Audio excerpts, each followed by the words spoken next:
What's up, skate fam? David Lolliette from Double D here. Today's episode is going to be a comparison. I want to discuss the differences between a Rockered 3-wheel and a Rockered 4-wheel inline skate setup. But before we begin, I'd like to give a big shout out to Tiago, the French inline skater, for commenting on another video of mine and giving me the idea for this little comparison project. It's very cool that someone with so much YouTube success still makes time to interact with those of us who are up and coming here, and his channel is a great resource for inline skating, so I'll link it in the description below. Anyway, he wondered about the difference between these two Rockered setups, and it sparked my curiosity as well. The 4-wheel skates I'm using here are the 2015 model Seba FRX, which I have rockered by placing 76mm wheels on the front and rear axles and 80mm wheels on the two center axles. I did not have immediate access to a pre-rockered 4-wheel frame,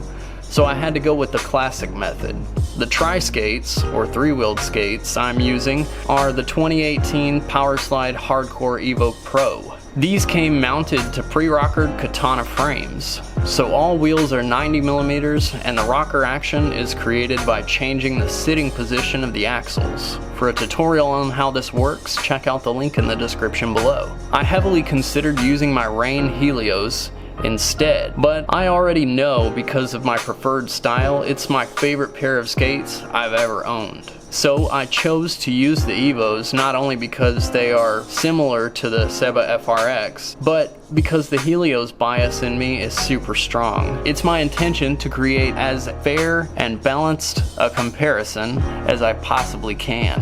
Now I should mention, when it comes to inline skating, I prefer a Rockered setup either way to having all wheels flat.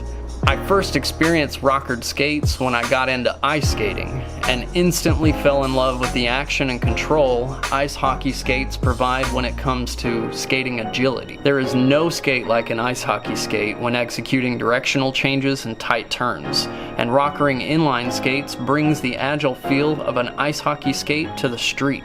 I expected to find huge differences in the 3 and 4-wheel setups here, but to my surprise, the differences are so minimal that I almost feel like I'm nitpicking by comparing the two. It's a good thing I like to pick apart the fine details.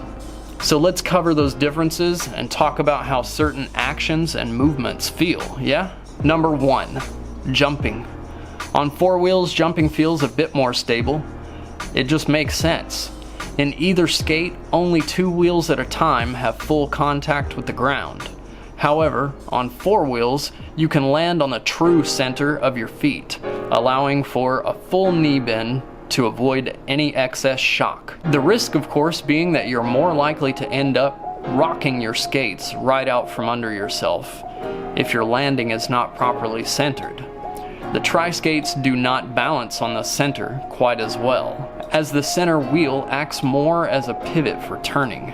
This means you will either land with your balance in the toes or the heels, which I do not recommend, as the heels will direct any extra shock straight to your spine and could cause some serious injury if you don't bend your knees at the right time. This means you need to land with a little more balance in the ball of the foot, which may take a bit of practice, but is not too challenging and gives plenty of room for a full knee bend upon landing. Those details in mind, I feel there is no clear winner for jumping. Each skate has its advantages and disadvantages. Number 2, turning or carving. While turning on 4 wheels at first feels more stable, the clear winner in this one is the tri-skates. Though the rock of the 4 wheels is slightly smoother, the tri-skate rocking action is much quicker and provides the surface contact necessary for transferring lots of power into your turns. 4 wheels felt slightly less reactive, and I found that I needed to have my feet a little farther apart in them when turning, which will of course give you a slower reaction time for each step when exiting turns. Number 3, sprinting. Surface contact and starting position will decide the winner for sprinting. Our starting spring should begin in the toes. If it's not already clear, there's more general surface contact in the tri-skates, since you only have 2 rocking positions, front and back, while the traditional 4-wheel frames allow 3 positions, front, center, and back. Having 3 wheels means more surface contact for either of the 2 rocking positions, while having 4 wheels means sacrificing front or back surface contact to gain a center position.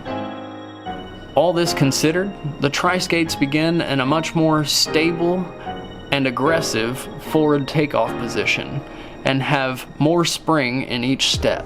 Very clear winner here, tri-skates.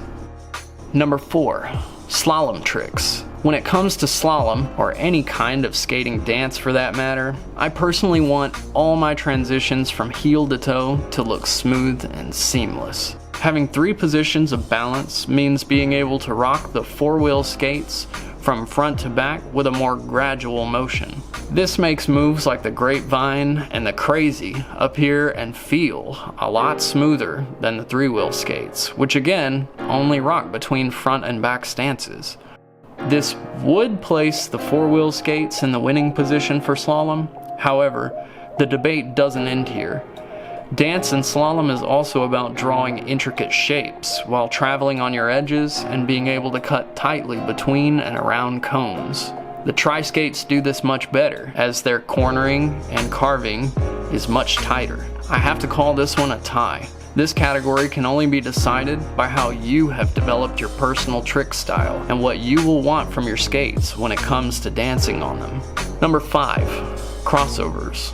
Crossovers are, for the experienced skater, second nature. We learn them early on as a tool for turning as well as changing direction and generating power when going forward and backward. In my opinion, crossovers are far easier to execute in 4-wheel skates when rockered. Again, having 3 distinct positions of balance is what wins the category for the 4-wheel setup. That's not to say that crossovers are more difficult in tri-skates, just that the action of the tri-skates does not allow the skater to step as smoothly. Being in control of each point of contact as it occurs is extremely important to squeezing maximum power transfer out of each crossover. 4 wheels win this category, hands down.